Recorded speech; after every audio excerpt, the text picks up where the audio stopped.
Bonjour tout le monde, dans cet exercice, on nous demande de résoudre une équation dont l'inconnu est un ensemble. Donc ici, x, c'est un ensemble, il appartient à l'ensemble des parties de l'ensemble E. Puisqu'on cherche l'ensemble des solutions à un problème, on peut penser à utiliser un raisonnement par analyse-synthèse. Alors, on commence par l'étape de l'analyse.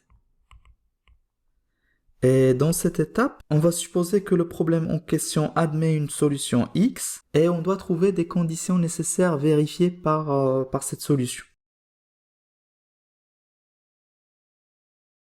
Donc on suppose qu'il existe X une partie de E telle que X union A c'est B.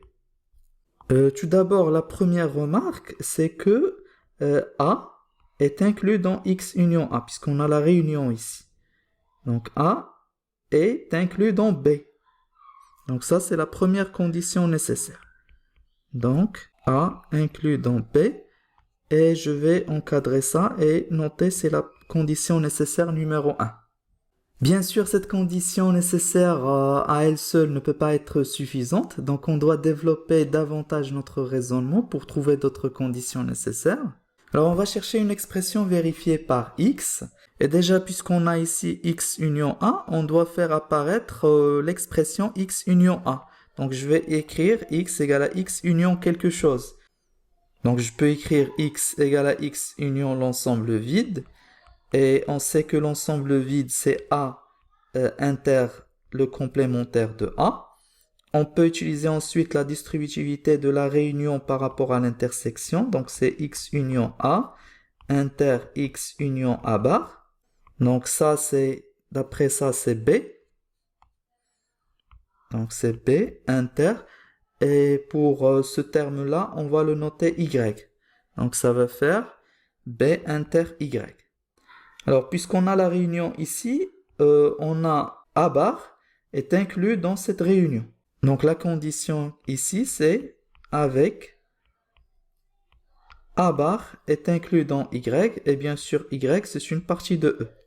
On encadre ça, et ça va être la condition nécessaire numéro 2. Ensuite, on va passer à l'étape de la synthèse, et dans cette étape, on doit vérifier si ces deux conditions nécessaires sont aussi suffisantes. Donc, on va supposer que A inclut dans B. Et aussi, on va considérer la condition nécessaire numéro 2. Donc, on pose X c'est B inter Y avec Y inclus dans E et contient A bar.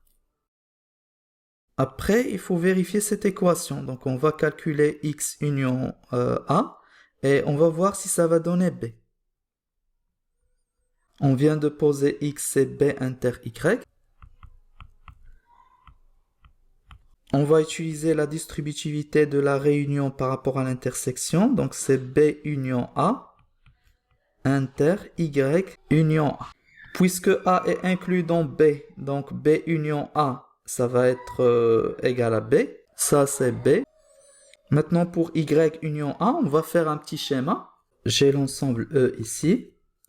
Puis, on a l'ensemble B en vert. Donc, c'est cet ensemble. Et à l'intérieur de B, on a A, puisque A est inclus dans B. Voilà, donc l'ensemble A. Et d'après ça, on a Y. Il contient A bar. Et on sait que A bar, c'est toute cette partie-là. C'est le complémentaire de A dans E. Donc le Y doit être en fait plus grand que A bar. Donc ça va faire, par exemple, c'est ça. Donc ça, c'est Y. Donc comme vous le remarquez ici, d'après ce schéma, Y union A, c'est E. Donc je vais noter ça, E. Et on sait que B inter E, c'est B. Donc ça, c'est égal à B. Donc effectivement, cette équation est vérifiée dans ce cas. Il ne nous reste plus que de faire la conclusion. D'après le principe du raisonnement par analyse-synthèse, l'ensemble des solutions du problème, il y a deux cas. Le premier cas, c'est l'ensemble vide. Et ça, c'est lorsque la première condition nécessaire n'est pas vérifiée, c'est-à-dire lorsque A n'est pas inclus dans B. Donc si A n'est pas inclus dans B. Maintenant, si A est inclus dans B, l'ensemble des solutions, c'est l'ensemble formé des nombres qui s'écrivent sous la forme B inter Y, avec Y contient A bar, et Y c'est un sous-ensemble de E.